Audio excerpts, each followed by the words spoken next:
कसं सहन केलंस तू सगळं? अगं नाही सहन होत केवढा. माझीच आहे मला सोडून जाईल, ते बी परत कवाच नाही येण्यासाठी. असं कवाच नव्हतं वाटलं ग केवढा.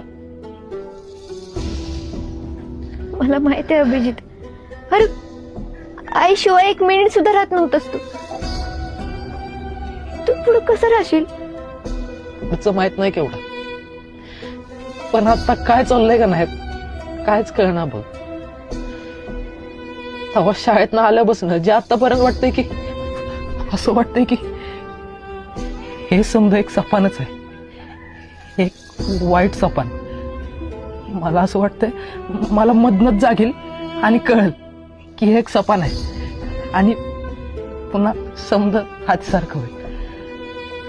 आय मला आवाज देईल, आब्या आब्या पाणी तापले, आंघोळ करून घे. होय केवढा असंच आहे ना, हे हे सपनच आहे ना. तू तू इथं आली नाहीस ना, अगं हे सपनच आहे. अभिजित